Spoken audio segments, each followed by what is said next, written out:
Bonjour, dans cette vidéo je vous présente la deuxième partie de la pose de la presse d'établi. Je vais lui ajouter des morts ou des mordaches. C'est parti.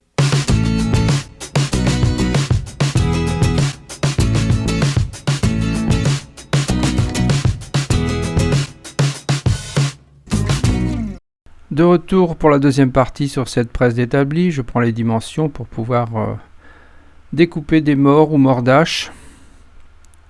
Je vais les faire en acajou pour marquer la couleur, une couleur différente sur l'établi entre l'acajou et le sapin. Là je fais mes découpes et je positionne un gabarit toujours pour pouvoir maintenir correctement le bois au bon endroit. Et là je vais déplacer le bois à la coupe et vous voyez je rajoute mon bois en pression sur la pièce qui va être coupée parce qu'on ne peut plus mettre les mains. Et de cette façon mon bois est bien maintenu et ne bougera pas. Et mes doigts sont à bonne distance de la lame. Donc n'oubliez pas, la lame, ça peut vous mettre les doigts en petits morceaux. Donc utilisez des artifices pour maintenir vos pièces de bois. Voilà, j'ai mes deux pièces qui commencent à ressembler à ce que ça va être. Je vais maintenant les centrer, voir un peu comment ça sera le mieux possible et tracer les extrémités, amener tout ça à fleur de l'établi. De cette façon ça ne gênera pas le plateau de l'établi, tout pourra passer au-dessus sans buter sur cette presse. Voilà, c'est tracé et maintenant il va falloir évider tout ça à la défonceuse. Mais maintenant je vais mieux tracer. C'est un tracé grossier. Je vais le faire un peu plus précis. De cette façon, je vais pouvoir positionner mes bois sur un morceau de panneau et les coller à la colle à chaud, puisque j'aurai pas de moyen de les retenir. Je ne vais pas mettre de vis non plus. Donc je mets une pièce centrale qui est une chute des deux autres et je colle également les deux mordaches ou morts comme on veut. De cette façon je vais pouvoir travailler tranquillement sans que ça ne bouge et je serai bien en appui. Là je vais sélectionner une première fraise pour faire le pourtour. Donc mes pourtours je les fais toujours avec une fraise un peu plus fine. Je règle la profondeur de ce que je veux encastrer dans la presse et puis c'est parti. Donc vous voyez la pièce de bois centrale me permet d'avoir une défonceuse qui est bien en appui de cette façon. Et même quand j'aurai enlevé de la matière, elle sera toujours bien en appui. J'ajoute des guides un peu comme pour l'établi. Vous avez pu remarquer que j'aime bien mettre des guides. On est vite parti, sinon si on n'a pas de guide, on peut se retrouver vite à côté de ce qu'on veut enlever. Et faire des gabarits en fixe, c'est pas trop mon truc. Un gabarit rapide de cette façon, comme on s'en sert qu'une fois, c'est plus pratique. Petite phase de réglage. Et puis une fois que c'est fait, c'est parti. Je fais les rainures du pourtour en premier, bien sûr. Avec le guide d'un côté, mes petits guides sur les extrémités. Voilà. Moi j'ai bien délimité le pourtour et je vais pouvoir utiliser une fraise d'un diamètre supérieur. J'avais pris la petite, là maintenant je vais prendre une fraise nettement plus grosse, tout en restant quand même modéré, puisque c'est de l'acajou, c'est un bois assez dur. Donc voilà, une fraise qui va me permettre d'enlever en profondeur plus rapidement. Alors toujours bien serrer les porte-fraises, c'est très important ça. Je vais pouvoir donc évider maintenant la partie qui se trouve entre les rainures que j'ai déjà faites. Là je passe en mode accéléré bien sûr. De cette façon, je vais pouvoir encastrer les morts ou mordaches sur la presse.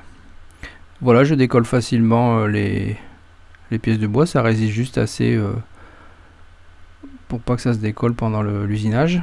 Un petit coup de marteau si ça veut pas se décoller, et puis il suffit d'enlever les petites crottes de colle qui se trouvent derrière. Allez, un premier test. Je vais mettre les deux, un petit serrage, et puis je vais voir un peu ce que je vais devoir ajuster en hauteur par rapport au plateau de l'établi, pour éviter que ça ne dépasse et que ça soit bien droit.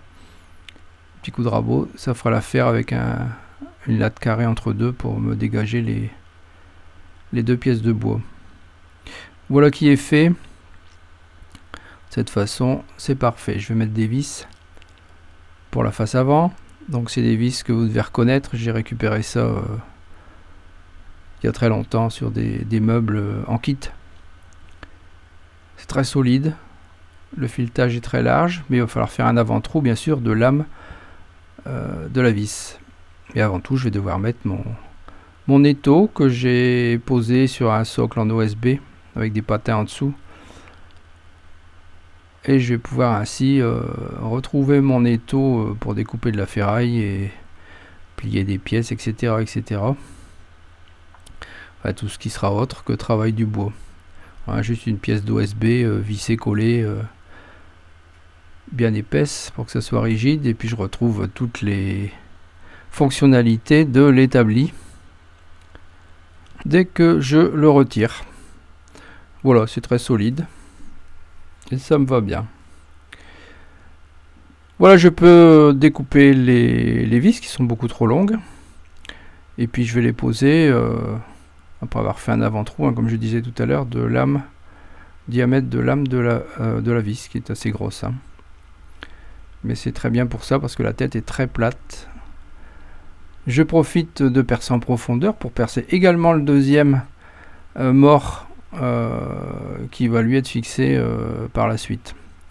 Du savon sur la vis et je peux visser, donc c'est une empreinte BTR, clé à Allen, comme vous voulez.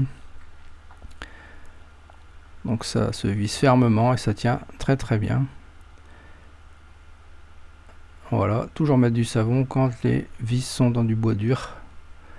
Et ça se visse nettement mieux. Et voilà, la tête vient à fleur et évitera qu'on s'accroche les doigts quand on fait tourner la poignée de la presse. Voilà, mes doigts passent sans que j'accroche quoi que ce soit et sans me blesser. Ça, c'est à faire attention. Bon, maintenant je vais visser la pièce arrière. Je vais la fraiser pour que la tête de vis soit bien noyée à l'intérieur. Et je vais passer au ponçage avant vissage pour mettre tout ça à bonne épaisseur et arrondir les bords de la face avant qui elle va être bien visible. Donc je fais un bel arrondi aussi bien sur le dessus que sur les extrémités. De cette façon ça sera plus propre. Voilà, c'est bien arrondi, c'est parfait.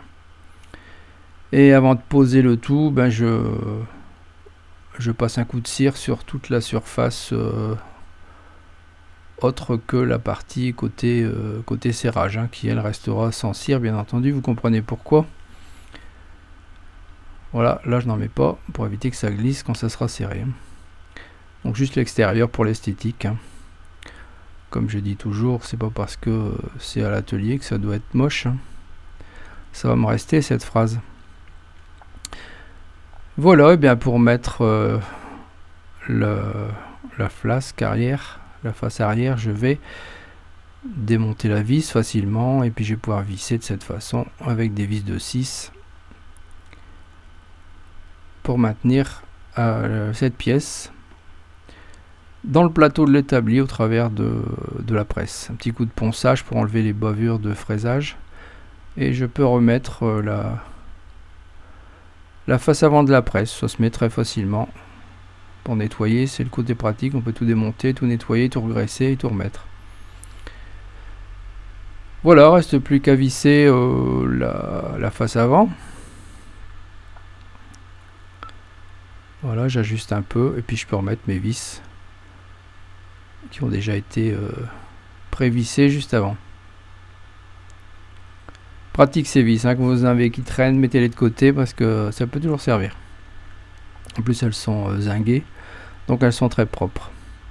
Un petit coup de brosse pour faire briller le tout. Voilà, j'ai un contraste entre le sapin et l'acajou qui me plaît bien.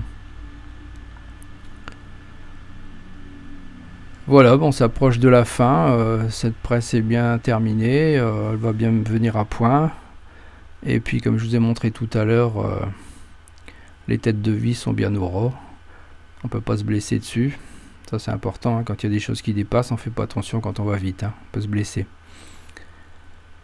Un petit coup de serrage. Je pensais qu'il fallait serrer fort, bah non. Un petit coup de serrage. Je sais pas si y a la démultiplication de la vis qui fait ça, mais c'est tout à fait bien. Voilà cette presse Irwin qui est, ma foi, d'abord rapport qualité-prix. Et je vous remontre la façon de poser un étau par-dessus. Voilà qui est terminé. Voilà, cette vidéo est maintenant terminée. J'espère que vous avez apprécié la pose de cette presse d'établi. On se retrouve très bientôt pour une prochaine vidéo. Bye bye. Merci d'avoir regardé cette vidéo. À votre droite, une suggestion de vidéo qui pourrait vous intéresser. À votre gauche, les réseaux sociaux, vous pouvez me suivre. Et en dessous, vous pouvez cliquer et vous abonner si ce n'est déjà fait. À très bientôt.